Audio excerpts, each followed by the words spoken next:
a lo largo de nuestros encuentros en que nos hemos ido ocupando de este fenómeno, hemos ido apreciando la importancia que tiene y cómo ignorar la asedia es ignorar un aspecto esencial del mensaje cristiano, de la revelación de Dios, de la revelación cristiana. En este espacio nos vamos a ocupar, por lo tanto, de la lucha que implica la asedia para el hombre creyente, la lucha espiritual que ha comenzado con Cristo, pero sigue empeñándose con la Iglesia a lo largo de los siglos, y la victoria sobre la asedia que nuestro Señor Jesucristo nos promete y nos asegura si permanecemos fieles a Él y lo seguimos, que es la victoria del amor sobre el desamor. Porque hemos visto al comienzo de esta serie que la asedia es el pecado contra la caridad. Recordemos cómo el Catecismo de la Iglesia Católica enumeraba los pecados contra la caridad diciendo que eran indiferencia, ingratitud, tibieza, asedia y odio a Dios. Y decíamos que en el fondo todos ellos se reducen a la asedia o son distintas formas de la asedia, son defectos del amor, la indiferencia ante el que nos ama, la ingratitud ante el que nos ama, la tibieza en el amor al que nos ama o el odio al que nos ama. Son todas formas de la debilidad del conocimiento del bien o de confundir el bien con un mal. Eso es la asedia. Pero estas descripciones teóricas que hemos hecho nos pueden hacer olvidar o perder de vista que estos son fenómenos personales, que lo que está en juego aquí es la lucha entre el Creador y la criatura libre que puede rebelarse contra el Creador. Y Satanás es eso, el demonio es eso, es un ángel de luz que se rebela contra Dios y dice no serviré, que considera que Dios es malo y que por lo tanto trata de destruir la obra creadora de Dios, especialmente destruir al ser humano, al varón y a la mujer, abolir la obra de Dios. Ya en el comienzo de la Sagrada Escritura aparece esta lucha. Dios crea, en el primer acto de la creación del paraíso, crea el paraíso, al hombre, a la mujer, los destina a un destino glorioso, a gobernar todas las cosas, a entregarle al mundo como regalo de bodas.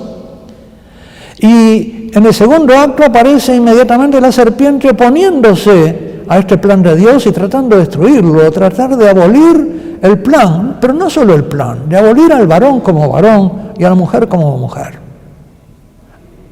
Y logra, parece, en un tercer acto, vemos las penas de lo que ha logrado ese ataque demoníaco intentando abolir al varón y a la mujer, y por lo tanto su amor y su descendencia, y el gobierno de una humanidad amorosa de Dios sobre las criaturas, participando en el gobierno de la divina providencia.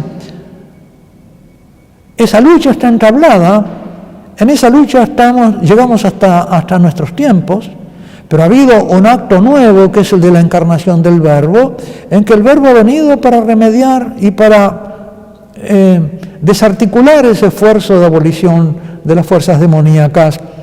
Nuestro Señor Jesucristo en su última cena, cuando está por despedirse de sus discípulos rumbo a la pasión, les dice: yo no estoy solo, porque el Padre está conmigo.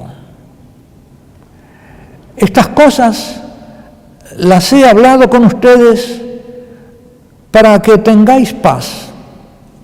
En el mundo tendréis tribulación, pero confiad, yo he vencido al mundo. Es decir, Jesús nos anuncia que tendremos tribulaciones en este mundo. No podemos ilusionarnos los cristianos. No es el discípulo mayor que su maestro, anuncia Jesús en otro de los pasajes del Evangelio. Si a mí me han perseguido, a vosotros os perseguirán. El que a vosotros desprecia, a mí me desprecia. Y el que desprecia a mí, desprecia al que me envió. Estamos en esa comunión con el Padre y con el Hijo, y por lo tanto Si por eso queréis matarme, va a decir Jesús, porque no conocéis al Padre. Y por lo tanto, la oposición a Cristo, la oposición en el martirio, es consecuencia de esta lucha que está entablada. Jesús nos anuncia la lucha, pero nos anuncia la victoria. Y es a esto a lo que quería dedicar con ustedes este tiempo, leyendo algunos textos de la Sagrada Escritura que nos iluminan sobre esto. Otro texto de la victoria, en la primera carta de Juan, en el capítulo 5, dice: porque este es el amor de Dios, que guardemos sus mandamientos, y sus mandamientos no son pesados. Claro, para los hijos no son pesados los mandamientos del Padre, porque si amamos al Padre, hacer la voluntad del Padre no es pesado. El amor hace liviano incluso lo que puede parecer para otros imposible. El amor facilita todas las cosas. Y continúa San Juan: porque todo el que ha nacido de Dios, todo hijo de Dios, vence al mundo. El Hijo de Dios vence al mundo. Cristo ha vencido al mundo y nosotros participamos en nuestra victoria, en esa victoria si vivimos como hijos. Y esta es la victoria que venció al mundo, nuestra fe. Qué profundidad la de este texto, queridos hermanos. Hay que dejar que este texto ilumine nuestra vida. Nuestra fe nos da la victoria sobre el mundo. No nos la dan acciones exteriores muchas veces. Podremos aparecer a veces como derrotados ante el mundo por mantenernos creyentes y vivir nuestra fe, como los mártires aparecieron quizá débiles o vencidos ante el mundo, pero siendo vencedores porque mantuvieron su fe hasta el final. Esta es la visión que Cristo tiene acerca de la victoria. Hay una revelación acerca de nuestra lucha, de la característica de nuestra lucha, de la naturaleza teológica, religiosa de nuestra lucha y de cuál es también la victoria que se nos promete. Si nosotros permanecemos creyentes hasta el fin, vencemos al mundo. El mundo no ha podido nada en nosotros. Cuanto más el mundo parece poderoso ante nosotros, cada uno de nosotros puede experimentar y decirse: bueno, pero a mí no ha vencido. ¿Cómo es posible que un mundo tan poderoso, ante el cual sucumben tantos que yo he conocido, incluso sacerdotes o gente que parecía santa, y ha sucumbido ante el mundo? ¿Qué pasa conmigo que no he sucumbido? ¿A qué se debe esta victoria de la gracia en mí, que yo experimento como algo superior a mis fuerzas, porque soy bien consciente de mi debilidad? Nuestra lucha, queridos hermanos, nos la explica San Pablo en la carta a los Efesios, en el capítulo 6, versículos 10 y siguientes, diciéndonos, exhortándonos a que nos fortalezcamos en el Señor, en su ejemplo, en la comunión con Él, diciendo: por lo demás, confortaos, esforzaos en el Señor y en el poder de su fuerza. Fíjese la redundancia esta, ¿no? La fuerza nos viene del Señor. Y continúa: revestidos de la armadura de Dios, como los antiguos soldados que se revestían para el combate con una armadura, para que podáis sosteneros ante las acechanzas del diablo. ¿Cómo? ¿Acechanzas del diablo? ¿Vamos a luchar con el diablo? Sí, nos dice Pablo, y nos explica: nuestra lucha no es contra carne y sangre, es decir, no es contra seres humanos. Podrán parecer, pero son servidores de una fuerza superior que los mueve y que de pronto ellos mismos ignoran, sino que nuestra lucha es contra los principados, las potestades, los poderes de las tinieblas de este mundo y de este siglo. Es decir, los ángeles, el príncipe de este mundo, que maneja. Claro, porque el demonio en el paraíso se anotó una victoria que fue hacer que nuestros primeros padres pecaran y que todos nosotros naciéramos con el pecado original. Por lo tanto, los hombres pecadores, que nacen con el pecado original, ya desde Babel, desde esa ciudad humana que se quiere levantar hasta alcanzar a Dios y usurpar el poder divino, está herida por ese pecado original. Y por lo tanto, nuestra lucha es contra esos hombres carnales que no han sido redimidos, que no conocen el amor de Dios y por lo tanto se oponen al amor de Dios, movidos por el espíritu de asedia que los hace considerarnos malos. Nuestra lucha no es contra ellos, es contra los poderes de las tinieblas. Y entonces nos exhorta San Pablo a que tomemos la armadura de Dios para que podamos oponer resistencia en el día malo y, prevenidos con todos los aprestos de un militar, sostenernos firmes en esta lucha. Manteneos firmes, ceñidos vuestros lomos con la verdad, revestidos con la coraza de la justicia, calzados los pies con la preparación pronta para el evangelio de la paz, embrazando en todas ocasiones el escudo de la fe, con que podáis apagar todos los dardos encendidos del malvado. Tomad también el yelmo de la salvación, la espada del Espíritu, que es la palabra de Dios, orando con toda oración y súplica, en todo tiempo, en espíritu, y para ello velando con toda perseverancia y súplica. Esta es claramente aquí, Pablo nos pone que nuestro enemigo principal es el príncipe de este mundo. Es demoníaco. Tenemos una lucha, pero nosotros luchamos con el Espíritu Santo. Todas esas alegorías que hace Pablo de las corazas son las obras del Espíritu Santo. El Espíritu Santo nos fortalece. Él es el gozo del Señor, es nuestra fortaleza en este combate. Pero nuestro combate, nos dice la tradición cristiana, es contra el príncipe de este mundo en primer lugar. Pero el príncipe de este mundo organiza a los hombres que le pertenecen, a la raza de la serpiente que dice nuestro Señor Jesucristo, a los hijos de Satanás, los organiza en lo que la Escritura llama el mundo, la sociedad perversa, la Babilonia. San Agustín va a hablar de que existen en la historia dos ciudades, la ciudad de Dios y la Jerusalén. La Jerusalén es la iglesia, es la que ama a Dios y aborrece el mundo, y la Babilonia es la que ama al mundo y aborrece a Dios. Nosotros pertenecemos a la Jerusalén celestial, queremos pertenecer a ella, estamos en lucha con la Babilonia. Pero también, en último lugar, nuestro enemigo es nuestra propia carne herida por el pecado original. De modo que nosotros luchamos contra la carne, contra el mundo y contra el príncipe de este mundo. La lucha contra la carne nos la explica San Pablo, principalmente en el capítulo 7 de la carta a los Romanos, donde habla de esa lucha que experimenta el hombre en sí mismo, porque sé que no habita en mí el bien, quiero decir en mi carne. La carne para San Pablo es precisamente el hombre herido por el pecado original y todavía no sanado por la gracia.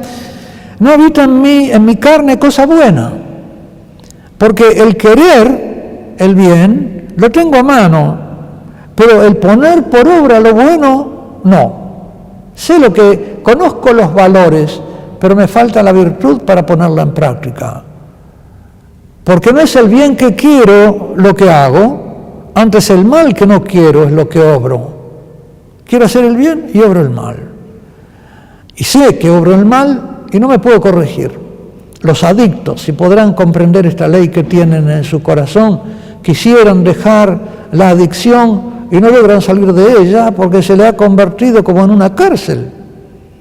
Eso es la prisión de la carne. De eso nos tiene que librar el Señor también, del desorden de nuestras pasiones que nos quitan la libertad y nos hace adictos al mal, a un mal que reconocemos, pero del que no podemos zafar. Esa es la lucha contra la carne. También sobre eso el Señor nos asegura la victoria. Dice San Pablo al final del capítulo 8, precisamente, después de hablar de la vida en el Espíritu, de la libertad de los hijos de Dios, diciendo, animando a los cristianos esta lucha, ¿qué diremos pues a estas cosas? Si Dios está por nosotros, ¿quién estará contra nosotros?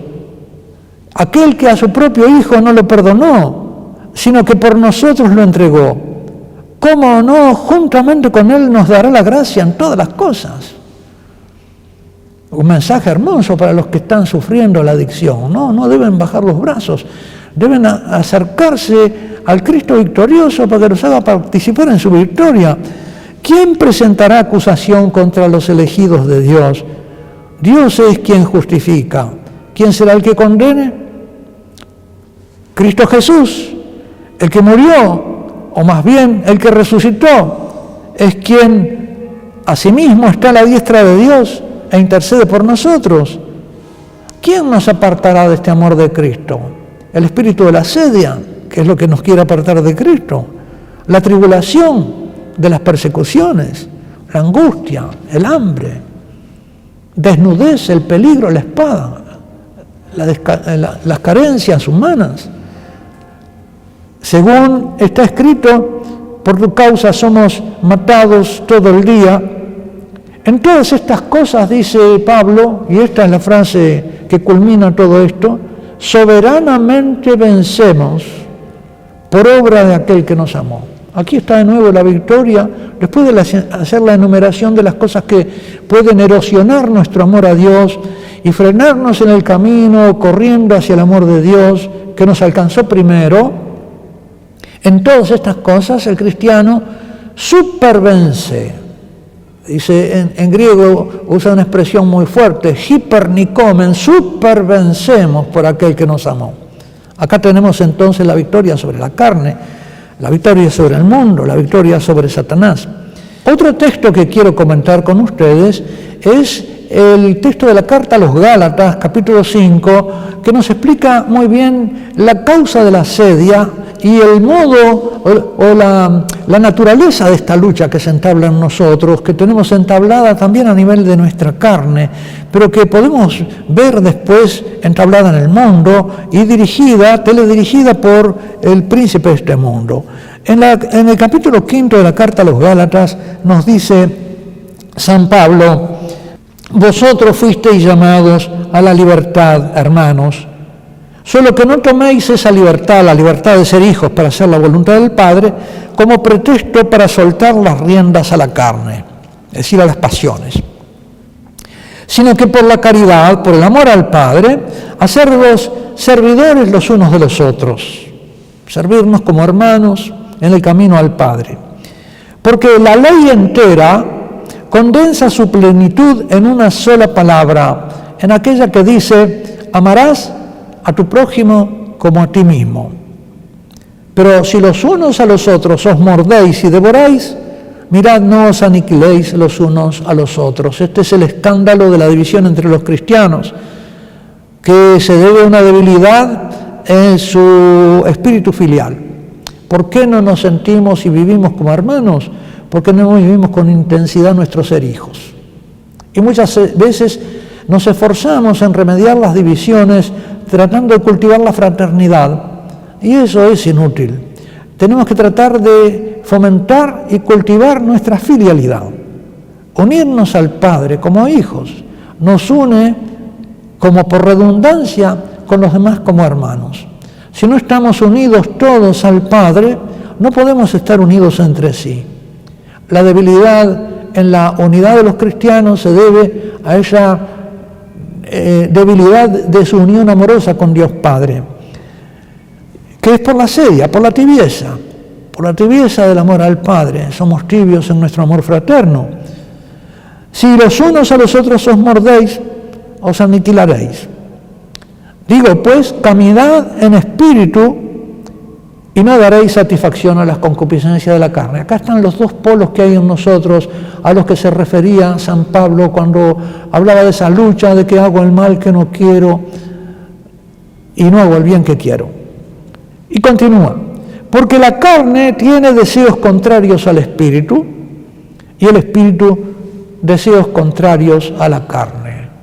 Este antagonismo entre carne y espíritu, que es una lucha que está dentro de nosotros, porque en nosotros está el pecado original y en nosotros está la gracia, luchando uno contra el otro, nos divide interiormente esta oposición entre la carne y el espíritu y explica, por lo tanto, los momentos de asedia y las tentaciones de asedia que nosotros podemos padecer. La que vimos que padecían los monjes, la que vimos que padecían los perseguidores y los perseguidos.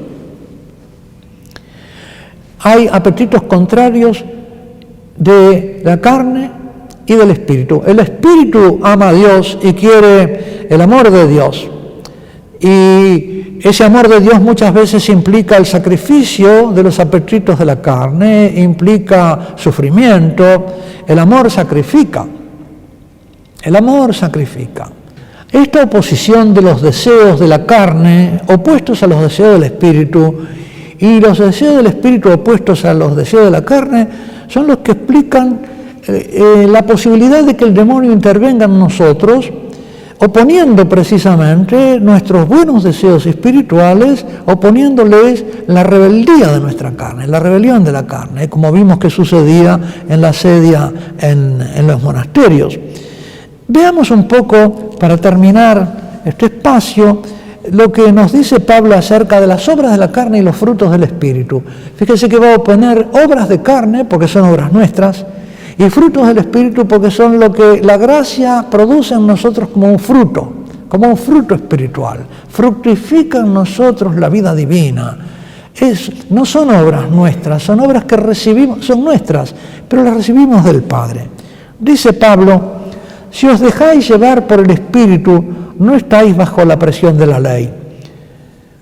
Porque son patentes las obras de la carne: fornicación, impureza, libertinaje, idolatría, hechicería, enemistades, contiendas, discusiones, riñas, divisiones, emulaciones, envidias, furores, ira, provocaciones, maltrato, banderías, partidos, sectas, separaciones de personas, envidias, homicidios, de hecho, de palabra, se puede matar, borracheras, adicciones, comilonas y cosas semejantes a estas, sobre las cuales os prevengo, como yo os previne, que los que tales obras hacen no entrarán en el reino de Dios, es decir, no serán hijos. Los que hacen estas cosas no viven como hijos. El reino de Dios es la condición filial misma, es ser hijo. El que no obra estas cosas no es hijo.